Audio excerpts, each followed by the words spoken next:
आज हम माइक्रोबायोलॉजी के चैप्टर नंबर 1 में पढ़ेंगे introduction of the microbiology.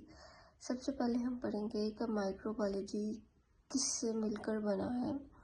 So let's start. The word microbiology is derived from the two Greek words which means that कि microbiology to Greek word से मिलकर बना है। Micro means small and the biology means studying life. अब हम biology में कौन सी किसके बारे में स्टडी करते हैं, किसकी लाइफ के बारे में स्टडी करते हैं, जो कि बहुत ही छोटे ऑर्गेनिज्म होते हैं। For example protozoa, bacteria and the viruses. अब हम डेफिनेशन पढ़ते हैं कि डेफिनेशन में क्या कहता है। Hence microbiology is a study of the micro organism and there activities. कहते हैं कि माइक्रोबायोलॉजी में हम माइक्रो ऑर्गेनिज्म को स्टडी करते हैं। कौन से माइक्रो ऑर्गेनिज्म को, जो कि हम आम आँख से नेकेड आई से नहीं देख सकते। एंड देयर एक्टिविटीज़ मीन्स कि वो अपने इन्वायरमेंट में सर्वाइव कैसे करते हैं, वो रिप्रोड्यूस कैसे होता है, या फिर वो अपनी फूड को कैसे इनटेक करता है, एक्सेट्रा। अब कहते हैं कि it is a study of the micro organism concern with the form and the structure. के माइक्रो ऑर्गेनिज्म बनते कैसे हैं, उनका स्ट्रक्चर कैसे होता है, रिप्रोडक्शन कैसे होती है, मीन्स डैट कि वो रिप्रोड्यूस कैसे होते हैं। एंड द फिजियोलॉजी मीन कि जो भी बैक्टीरिया या वायरसेस हैं उनके बॉडी फंक्शन कैसे परफॉर्म कर रहे होते हैं। ये भी हम बैक्टीरिया वायरसेस की फिजियोलॉजी भी हम माइक्रो ऑर्गेनिज्म के अंदर ही पढ़ेंगे।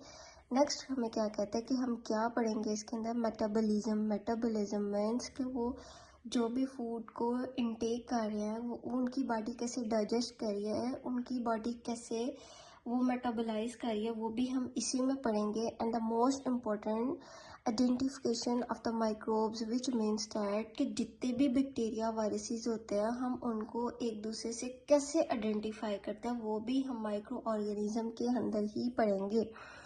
अब नेक्स्ट क्या कहता है, it include the distribution in the nature which means that वो हमारे इन्वायरमेंट के अंदर कैसे रहते हैं, their relationship to each other and the other living organism के उनका हमारे साथ क्या रिलेशनशिप है और अदर लिविंग ऑर्गेनिज्म के साथ क्या रिलेशनशिप है, और क्या वो हमें नुकसान दे रहे हैं या हमें वो फ़ायदा पहुंचा रहे हैं। And the physical and the chemical changes they make in the environment. It means that sometime वो हमें बेनिफिट भी देते हैं और हमें क्या देते हैं, नुकसान भी देते हैं। अब बेनिफिट की हम एग्जांपल ले लें। सम टाइम कोई भी बॉडी डेथ हो जाती है किसी भी चीज़ की, तो वो बैक्टीरिया जो वायरसेस होते हैं वो डिकम्पोज करने में हेल्प करते हैं ताकि हमारा इन्वायरमेंट जो है वो साफ रहे। और अनदर डेफिनेशन उन्होंने बताई है, उसमें क्या कहता है, the branch of the biology that deal with the micro organism and their effect on other living organism. अब नेक्स्ट क्या है, डेफिनेशन ऑफ द माइक्रोब। अब नाम से ही जाहिर हो रहा है, microbe means micro and the micro means tiny.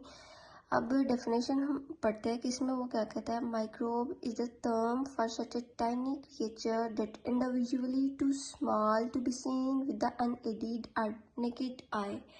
कहते हैं वो वाले ऑर्गेनिज्म जो कि हम आँख से नहीं देख सकते उसको क्या कहते हैं, माइक्रोब, जिनको देखने के लिए हमें माइक्रोस्कोप की ज़रूरत होती है। अब इसमें हमें क्या एग्जांपल दिए उसने, bacteria, viruses, archaea, fungi, protozoa, mycoplasma, एंटेरोकार्सिया, एक्सेट्रा। अब इनकी मज़ीद डिटेल हमें नेक्स्ट चैप्टर में हम पढ़ेंगे, आगे इनके अलग अलग चैप्टर्स हैं।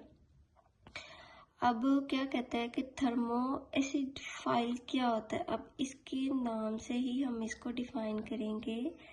File mean loving and thermo mean high temperature या टेम्परेचर कुछ भी, एंड एसिड मीन एसिडिटी।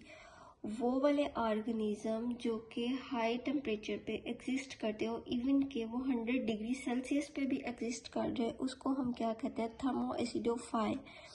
इसको हम आर्की बैक्टीरिया भी कहते हैं। इसकी जो पीएच है वो लो होगी और वो जो टेम्परेचर है वो हाई होगा।